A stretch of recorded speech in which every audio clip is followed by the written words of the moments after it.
안녕하세요. 현실주의자입니다. 오늘은 주제가 테슬라와 하이브의 공통점을 한번 짚어보겠습니다. 그리고 대상승 전에 항상 보이는 움직임이 있어요. 급등할 때 너를 왜 데려갈까요?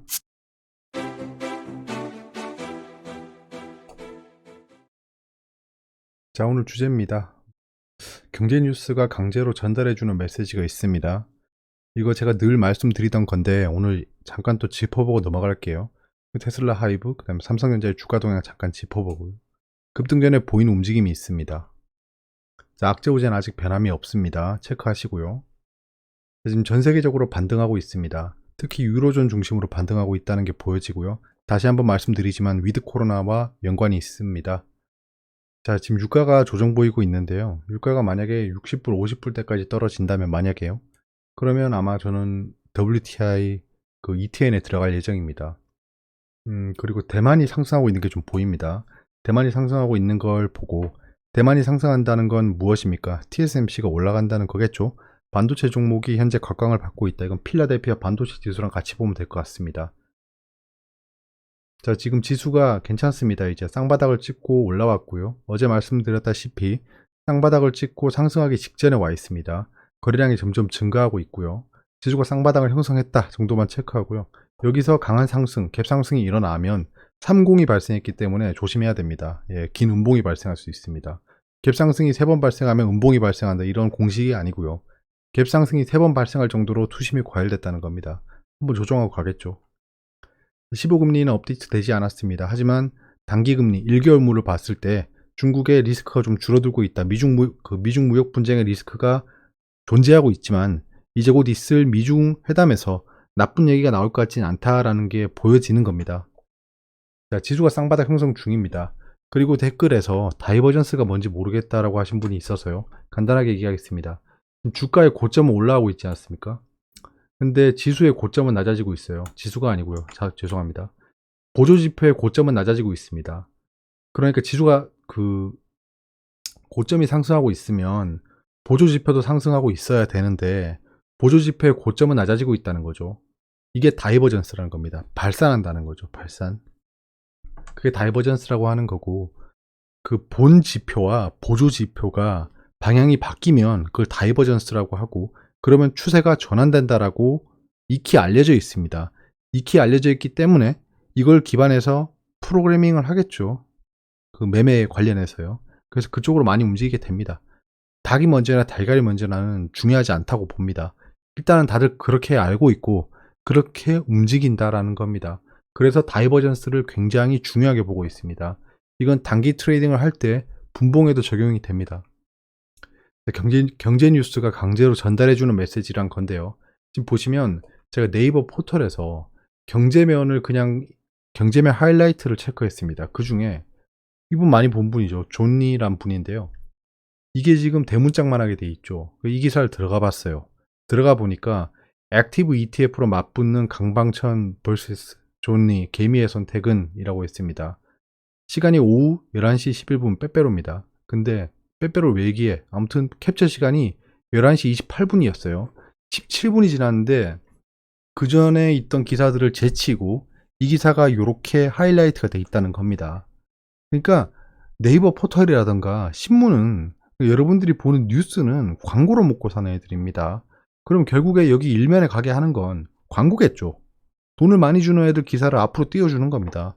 이거는 불공정이 아니고 그냥 자본주의인 겁니다. 그래서 어차피 뉴스라는 플랫폼은 광고지면입니다. 뉴스는 자기가 선별해서 보는 게 좋습니다. 그래서 얘들이 보여주는 거를 봤을 때는 우리가 조정당한다는 겁니다. 분위기에 휩쓸리게 돼요. 그러니까 지수가 좀 하락해요. 하락하는데 뭐 고점이다, B2 망한다, 연끌 망한다 이런 기사만 앞에 다 띄울 수 있을 거 아닙니까? 돈이 있는 사람들은.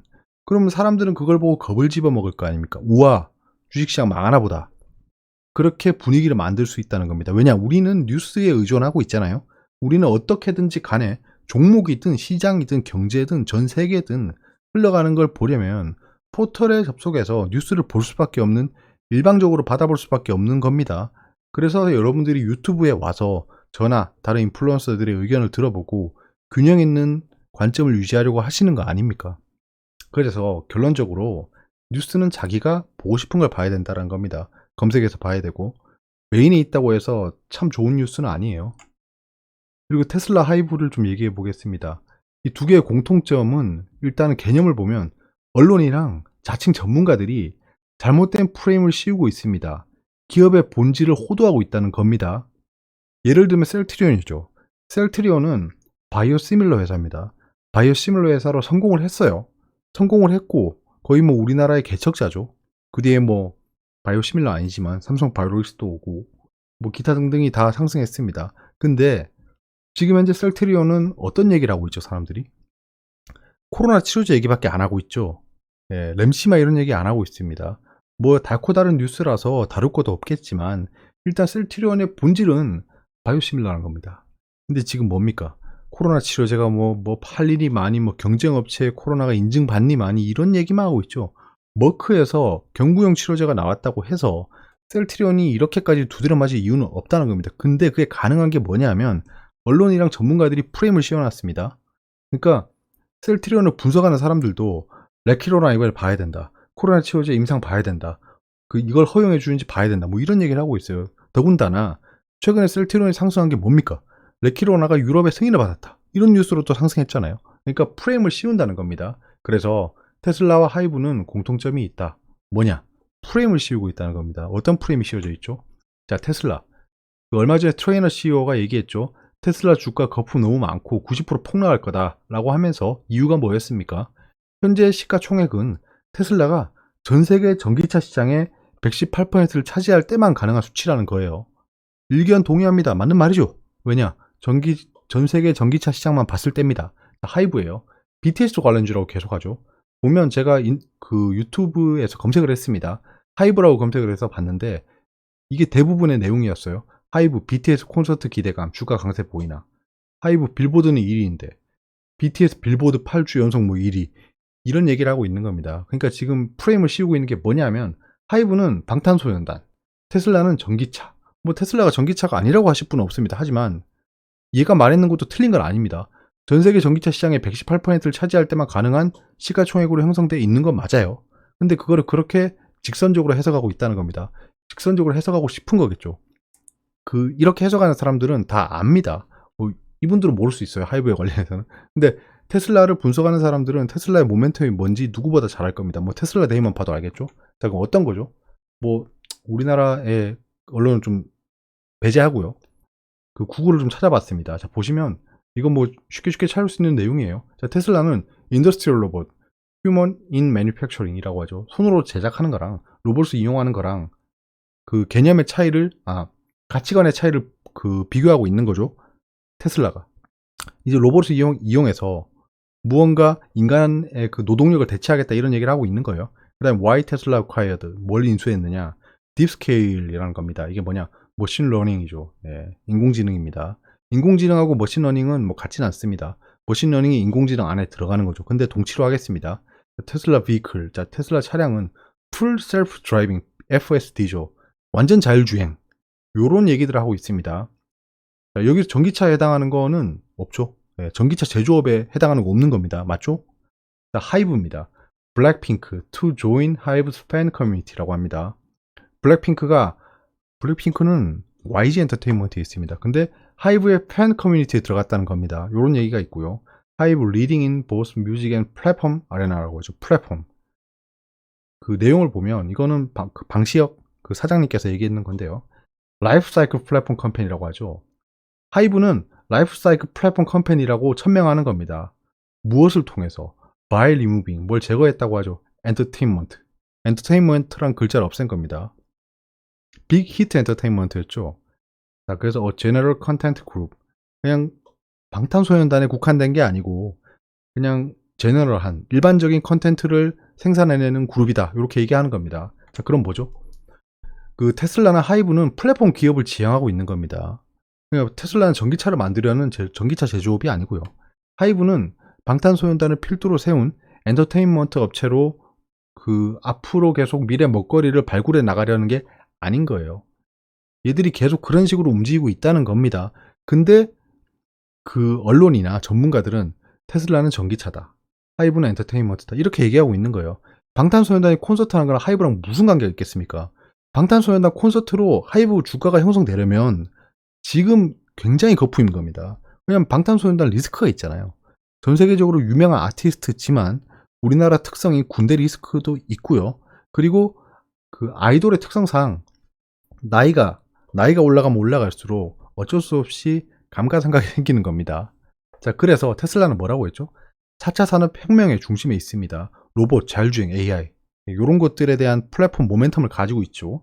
하이브는 아까 뭐라고 했습니까? 팬 플랫폼이라고 했죠. 라이프 스타일 트래킹 이런 것들입니다. 그래서 블랙핑크도 여기 팬 커뮤니티에 들어오는 거 아닙니까? 그런 식으로 움직이는 거고 결국엔 이 두 기업은 플랫폼 기업을 지향하고 있다는 겁니다. 하이브가 한참 하락할 때 제가 말씀드렸잖아요. 제가 하이브에서 그 손절을 했기 때문에 굉장히 악감정을 가지고 있을 수도 있지만 얘가 하락할 때 얘는 당분간 상승할 수가 없다라고 말씀드리면서도 예, 하락이 끝나면 좀 보자라고 했는데 놓친 건 있습니다. 놓친 건 있는데 하이브가 지금 현재 신고가를 뚫었죠. 예. 자, 삼성전자 흐름입니다. 삼성전자가 최근에 지지부진하니까 개인 투자자들이 굉장히 좀 힘들어하는 것 같습니다. 힘들어하실 거 없을 것 같습니다. 저는 이건 뭐 굉장히 강하게 말씀드릴 수 있는 게 저는 어차피 하이닉스 들어갔습니다. 어차피 두 개 모멘텀 같거든요. 완전히 같지는 않습니다. 하이닉스가 모바일을 만들지는 않으니까요. 하지만 반도체라는 업태에서는 똑같다는 겁니다. 지금 하락 추세를 그리고 있어요. 하락 추세 하단 맞고 올라가고 있죠. 제가 여기서 지리하게 횡보할 수 있다고 했잖아요. 일단 7만원 밑으로 내려가는 건 우리 현재 여러분들이 다 알고 있었던 거고 7만원 밑으로 내려와서 다시 반등하고 있는 모양새인데요. 여기서 이렇게 상승한다라고 보기는 뭐 확률적으로 높아 보이긴 합니다. 높아 보이긴 하지만 그래도 요 밑으로 떨어질 수도 있다라고 생각해야 됩니다. 그러면 난리가 납니다. 이건 뭐죠? 페일러 스윙이죠. 추세를 다 추정하지 못하고 떨어져 버리는 상황이 발생합니다. 그럼 여기서는 매수하면 안 되고요. 예, 이렇게 되겠죠. 6만원대까지 떨어진다. 저는 6만원, 7만원 사이를 계속 타진하고 있습니다. 삼성전자는. 그럼 얘들은 어떤 뉴스가 나오고 있냐? 반도체 부족, 2024년까지 지속 전망, 반도체주 향방은 이런 얘기하고 있죠. 최근에 비메모리 반도체, 메모리 반도체, 팹 이런 종목들이 계속 상승하고 있죠. 근데 삼성전자는 지지부진하고 있습니다. 이유가 없는 거죠. 그러니까 이건 매동상 좀 누르고 있는 거라고 생각합니다. 주가를. 공매도는 좀 상환이 되고 있습니다. 보시면 알겠지만 기관이 좀 매수가 들어오고 있습니다. 지금 그 신용이 폭발적으로 늘어나고 있지 않습니다. 개인 투자자가 신용을 써가면서까지 삼성전자에 들어갈 생각을 하지 않고 있고 현재 흐름이나 뉴스나 언론이나 분위기를 신용을 써가면서까지 들어오지 않도록 만들고 있다는 겁니다. 삼성 미 공장 후보 중 오스틴 탈락 뭐 이런 찌라시까지 돌고 있죠. 이제 이런 찌라시 누가 뿌리겠습니까? 예, 돈 가지고 종목을 좌지우지하고 가지고 노는 애들이겠죠. 6G 선점 나선 삼성전자 이런 거 미래 모멘텀이겠죠. 그러니까 삼성전자는 여러 가지 다채로운 모멘텀을 가지고 있다는 겁니다. 그래서 여기서 주가가 이렇게 떨어질 거다라는 그냥 물 떠놓고 비는 그런 안티들은 예, 약간 좀 무모하지 않나 싶습니다. 그런 얘기는 한마디로 삼성전자는 지금 지지부진하지만 추가 하락이 나올 수도 있습니다. 있는데 지금이 역대급 고가는 아닐 거다라는 겁니다. 제 의견은. 두 기업 모두 상승세가 가라앉으면 이건 뭐야? 이건 앞에 하이브랑 테슬라 얘기네요. 이게 꼬였습니다. 장표가. 두 기업 모두 상승세가 가라앉으면 지금 테슬라랑 하이브 다시 얘기로 돌아가겠습니다. 두 기업 모두 상승세가 가라앉을 때까지 기다려야 된다는 겁니다. 왜냐면 테슬라 지금 고평가가 아니고요. 과열 구간이죠. 과열 구간이고 지금 빅히트 엔터테인먼트 하이브도 전고점을 뚫어내고 있는 과매수 구간입니다. 둘 다 과매수 구간이기 때문에 지금 당장 매수에 동참하기보다는 조금만 더 기다려보는 게 좋을 것 같습니다. 추세를 보는 게 좋을 것 같아요. 제가 봤을 때 하이브는 전고점을 뚫어냈고 전고점 인근에서 횡보를 하면서 매물을 좀 가라앉힐 것 같습니다. 근데 저는 하이브가 전고점까지 횡보를 보이면서 조정을 하면 전 굉장히 좋게 보고 있습니다. 하이브에 들어갈 생각도 있습니다. 그래서 적절한 타이밍에 장기 투자를 좀 준비하려고 합니다. 지금은 과열권 맞아요. 자, 그리고 여러분들 만약에 어떤 종목에 모멘텀이 있어요. 모멘텀이 있어. 테마도 참 좋아. 4차 산업혁명? 자율주행 뭐 이렇게 테마도 좋습니다. 근데 이걸 내가 먼저 알게 됐어. 어떻게 돼? 사람들 다 몰라요. 사람들 다 모르고 나만 어떻게 먼저 알게 됐어. 정보의 맨 끝단에 있는 내가 알 리가 없지만 일단 제가 먼저 알았다는 겁니다. 여러분들이라면 어떻게 할 건가요? 동네방네 소문내실까요? 아니면 몰래 매집할까요? 뭐 저는요. 저는 예, 동네방네가 아니고 우리 현자 여러분들한테 소문을 내는 맨날 그러고 있지만 그럴 것 같긴 합니다. 동네방네까지는 아니겠죠. 예, 동네방네 소문내면 의미가 없겠죠. 근데 대부분의 사람들이 후자를 선택할 겁니다. 몰래 매집한다. 예. 이거 좋은 거니까. 그럼 반대로 생각해 보세요. 언론에서 좋다고 떠드는 건 뭘까요? 예. 완전 반대겠죠. 그 모멘텀도 없어, 테마도 없어. 약간 요렇게 보이는 겁니다.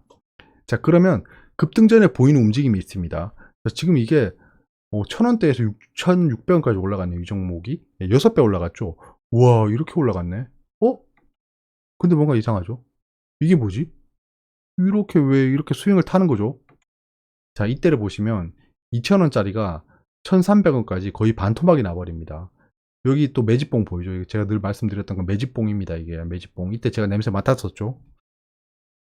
이때 딱 방송 시작할 때네요. 이때는 GV가 아니었습니다. 이때는 GV가 아니었고 DB 라이텍이었습니다. DB 라이텍. 이 종목은 GV라는 종목인데 지금 정지입니다. 작전주의 말로죠. 근데 이때는 DB 라이텍이었습니다. 이름이. 그때 세종시 철도 어쩌고 저쩌고 하면서 모멘텀으로 올라가고 있었어요. 자, 그렇습니다. 아무튼 상승 직전에 요렇게 떨어뜨리는 게 보입니다. 이 떨어지는 게 뭐냐? 이렇게 그 하락하면서 거래량을 발생시키는 기준봉, 사람들이 제일 좋아하는 기술적 분석입니다. 기준봉을 발생시키고 여기를 그럼 사람들이 지지선이라 생각하겠죠? 지지선 발생했어. 좀 보수적으로 생각해서 요 뒤에 있던 저점이 지지선이다 라고 해서 여기를 손절 라인으로 생각할 겁니다. 매집한 다음에. 근데 요 손절 라인을 탁탁탁 이렇게 가열차게 깨버립니다. 그리고 이렇게 올라가 버렸다가 또 이걸 이렇게 내렸다가 그냥 이렇게 또 상승시켜 버리는 아주 정말 가히 이걸 뭐라고 해야 되죠? 이상한 움직임을 보이고 상승해 버린 겁니다. 이거 스윙만 잘 탔어도 정말 많이 볼 수 있죠. 상승 직전에 이런 큰 하락이 보인다. 자, 그러면 이 종목은요. 보시면 알겠지만 그 시초가 상장했을 때 당시에 14만 원으로 시작했습니다. 14만 원으로 시작했던 게 4만 원까지 쭉 반토막 수준도 아닙니다. 그냥 쭉 계속 떨어져요. 그러다가 갑자기 하락세가 끝나버리죠. 하락세가 끝난 게 이때로 보이지만 아닙니다. 요때 하락을 천명하고 횡보를 하면서 저점을 올리고 있는 겁니다. 이때는 코로나 사고기 때문에 이만큼 떨어지긴 했지만서도 저점에 올라가는 게 보입니다. 자, 그러면 여기서 이렇게 그을 수 있겠죠. 이렇게 그으면 제가 여기 노란색 박스를 그린 이유가 있겠죠. 이렇게. 여기 오면 여기 근처에 오면 매수를 해야겠다. 저는 이걸 매수해야겠다고 마음을 먹었습니다. 그때. 이 종목에 대해서 모멘텀도 알고 있었고 이 종목에 대한 분석도 끝냈고 더군다나 여러분들에게 말씀도 드렸어요. 말씀도 드리고 뭐 이걸 사라는 건 아니었지만 이 종목이 이런 모멘텀이 있고 얘들은 미래가 좀 촉망받아 보인다라고 했어요. 그래서 저는 이 부분에 샀죠. 이 부분에 샀죠. 이때 제가 비중을 좀 태운다고 말씀드리고 샀죠. 그래서 이렇게 상승해서 아주 그냥 누구인가 했는데 그대로 반납하고 떨어졌죠. 그러면 그때 당시로 돌아가 볼까요? 자, 요렇게 하락시킨 다음에 상승을 가열차게 시켜요 또. 그러다가 하락 추세가 발생합니다. 선구어놓고 기다리는 거죠. 계속 고점이 낮아지네. 저점은 점점 잦아들고 있구나. 좋다. 바닥이 형성됐다.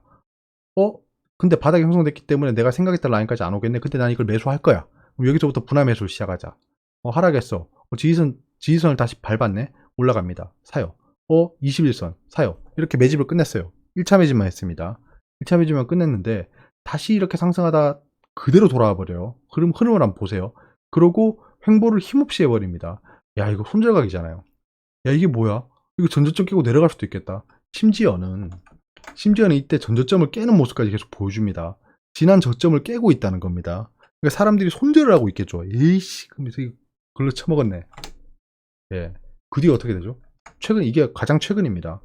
무슨 그냥 전저점 깨더니 바로 상승해버려요. 자, 그러면 이 흐름은 정말 의도적인 흐름이죠. 어떤 흐름이 의도적이냐? 이 상승 직전에 전저점을 깨는 요 밑꼬리, 그 다음에 여기 바닥을 형성한 다음에 상승한 이후에 그냥 하락시켜버리는 이렇게. 음봉이 이렇게 발생할 때 제가 말씀드렸던 거 기억나시나요? 이 종목을 가지고 있으면서 얘는 제가 손절은 안 할 건데, 손절도 아니죠. 팔지는 않을 건데 이건 너무 의도적인 흐름이다라고 말씀드렸잖아요. 근데 여기서 매수는 하지 않았습니다. 제가 매수할 라인은 요 밑에였어요. 여기 왔으면 제가 2차 매수를 100% 했습니다. 근데 이까지 안 오고 다시 상승해 버렸다는 거죠. 그럼 이게 이렇게 상승하느냐? 또 그건 아닐 수도 있습니다. 이게 다시 이렇게 아까 앞에 GV라는 종목처럼 이렇게 떨어졌다 올라갈 수도 있는 거예요. 그러니까 일일비하면 안 되고 급등 직전에는 종목을 상승시켜서 수익을 볼 건데 여러분들 데려갈 리가 없다는 겁니다. 응, 안 돼, 돌아가. 라고 하는 흐름들이 계속 보인다는 겁니다. 무조건 털어먹고 갈 겁니다, 이렇게. 무조건 털어먹어요. 그러니까 이게 이상하다는 느낌이 들어야 되는 겁니다. 이상하네. 내가 아는 이 종목은 그런 종목이 아닌데 왜 이상한 뉴스로 떨어지고 있지? 이런 정보력 기반의 작전주입니다. 목표가 상향 리포트가 난무하고 공매도 잔고가 역대 최고에 칠 때 팔면 되는 거예요. 예, 그때가 아닌 이상 굳이 내가 이 종목을 잘 알고 있어. 내가 이 매수 버튼 누를 때 생각했던 이 종목의 모멘텀이랑 차이가 없어요, 현재는. 지금 현재 잡음이 생기고 있어. 약간 이런 거를 판단해야 된다는 겁니다. 근데 매도는 목표가 상향 리포트가 난무할 때라고 생각합니다. 한번 이런 종목들을 발견해 보시고 여러분들 댓글로 공유를 한번 해주세요. 다른 분들도 보고 저 종목도 그렇구나, 이 종목도 그렇구나. 여러분들이 소통하면서 정보도 공유하고 그러면 좋을 것 같습니다. 예, 그런 것들이 정말 좋은 그 지식 나눔. 예, 이게 뭐라고 해야 되죠? 이걸 집단지성이라고 하잖아요. 집단지성의 좋은 표본이 될 수 있을 것 같습니다. 제가 이걸 나중에는 댓글 이벤트도 해볼 생각입니다. 이 베타 테스트로 시작한다고 생각해 주시고요. 그러면 여러분들이 좋아할 만한 상품을 드려야 되는데 뭐가 좋을까요? 예를 들면 저랑